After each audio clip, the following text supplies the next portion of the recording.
नमस्कार दोस्तों, स्वागत है आपका अपने वीजी नॉलेज में। कुलबीर का पूरा नाम कुलबीर सिंह सरा था। वो भटिंडा जिले के गांव नरवाणा का रहने वाला था। उसको लोग कुलबीर नरवाणा के नाम से ज़्यादा जानते थे। कुलबीर कबड्डी का शौक रखता था। जब कुलबीर 7 साल का था तो उस समय उसके भाई कॉलेज के प्रेसिडेंट हुआ करते थे और उनका नाम कॉलेज के साथ साथ आसपास के गांव में भी बहुत हुआ करता था। ये वो समय था जब कुलबीर ने कम उम्र में ये सोच लिया था कि ऐसा ही नाम वो अपना खुद का भी बनाएगा। कुलबीर नरवाणा का स्कूल में कई बार लड़ाई झगड़ा हुआ। उसके भाई उसकी सपोर्ट किया करते थे। जब कुलबीर 12वीं कक्षा में पढ़ा करता था तो उस समय उस पर पहली FIR हुई। ये उसके जुर्म की दुनिया में पहला कदम था। जब कुलबीर कॉलेज में आया तो उसने अपने साथी को कॉलेज का प्रेसिडेंट बनवाया। देवड़े गांव का निवासी गुरजीत सिंह और कुलबीर नरवाणा की प्रेसिडेंट बनवाने को लेकर काफ़ी तकरारबाजी हुई। 2008 में ये मामला इतना गर्मा गया कि कुलबीर नरवाणा द्वारा दूसरी पार्टी पर फायरिंग भी की गई, जिसके बाद कुलबीर और उसके साथियों पर 307 का मामला दर्ज हुआ।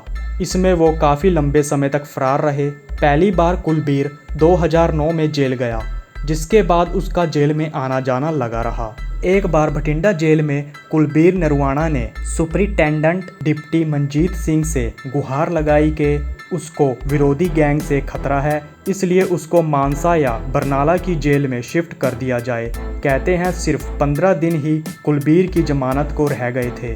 कुलबीर को हमले की जानकारी पुलिस के अधिकारियों से पता चली। ये बात खुद कुलबीर ने इंटरव्यू में बताई थी। जब कुलबीर पर जेल में हमला हुआ तो उसके पास पिस्तौल थी, जिसके बाद उसने हमलावरों पर फायरिंग की, जिसमें कई लोग जख्मी हुए। इस घटना को लेकर मीडिया ने पुलिस पर कई सवाल उठाए। कुलबीर नरवाणा पर 14 से 15 केस दर्ज थे। कई केसों में वो बरी हो चुका था और बेल पर बाहर था। कुलबीर की दुश्मनी शेखो ग्रुप के साथ बताई जाती थी। गैंगस्टर रॉकी को उसने अपना करीबी बताया था। कुलबीर नरवाणा का गैंग वॉर को लेकर यह कहना था कि आजकल नए लड़के बड़े गैंगस्टर को मारकर उसकी गद्दी को हासिल करने में लगे रहते हैं। ऐसे बहुत कम होते हैं जो अपना पुराना बदला लेकर गैंगस्टर्स की गिनती में गिने जाते हैं। जुर्म की दुनिया से बाहर आने के बाद कुलबीर अपने साथ कई बॉडीगार्ड रखता था।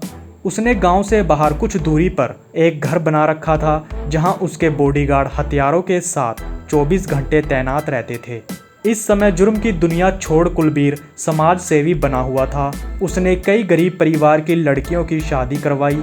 आखिर कब और कैसे हुआ कुलबीर का कत्ल, चलिए आपको बताते हैं। कुछ दिन पहले कुलबीर नरवाणा पर भटिंडा में गोलियों से हमला हुआ, लेकिन उसकी बुलेट प्रूफ गाड़ी ने उसको बचा लिया। पुलिस ने इसको लेकर उसके दोस्त मन्ना पर शक जताया, लेकिन उस समय कुलबीर ने पुलिस पर भरोसा नहीं किया। कुलबीर का साथी मन्ना करीबन 10 साल से उसके साथ था।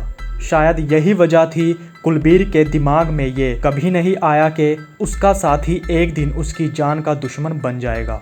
7 जुलाई 2021 जब कुलबीर सुबह के समय चाय पीकर बाहर आकर गाड़ी में बैठा तो उस पर मन्ना ने कई राउंड फायरिंग की, जिसमें कुलबीर के साथ साथ उसके एक साथी की और मौत हो गई। कुलबीर को 7 से 8 गोलियां लगी। इस वारदात को अंजाम देते हुए मन्ना की लात में भी गोली लगी। मन्ना ने जब इस घटना को अंजाम दिया तो उसने ड्रग्स का सेवन किया हुआ था। पुलिस ने बताया कि मन्ना और कुलबीर नरवाणा में किसी बात को लेकर अनबन चल रही थी। मन्ना कॉम्प्रोमाइज़ करने के बहाने कुलबीर से मिलने के लिए आया था। जब पुलिस अधिकारी ने मन्ना को जख्मी पाया तो उसको अस्पताल में दाखिल करवाया। जब बाद में पुलिस को पता चलता है कि यह शख्स कुलबीर का कातिल है तो उसको गिरफ्तार किया गया। अब पुलिस मन्ना से पूछताछ करेगी कि कहीं कुलबीर को मरवाने में किसी दूसरे गैंगस्टर ने उसको मोहरा बनाकर इस्तेमाल तो नहीं किया। अगर इससे जुड़ी हमें इन्फॉर्मेशन मिलती है तो वो हम आपके साथ जरूर साझा करेंगे। अब तक के लिए इतना ही, तो नमस्कार दोस्तों।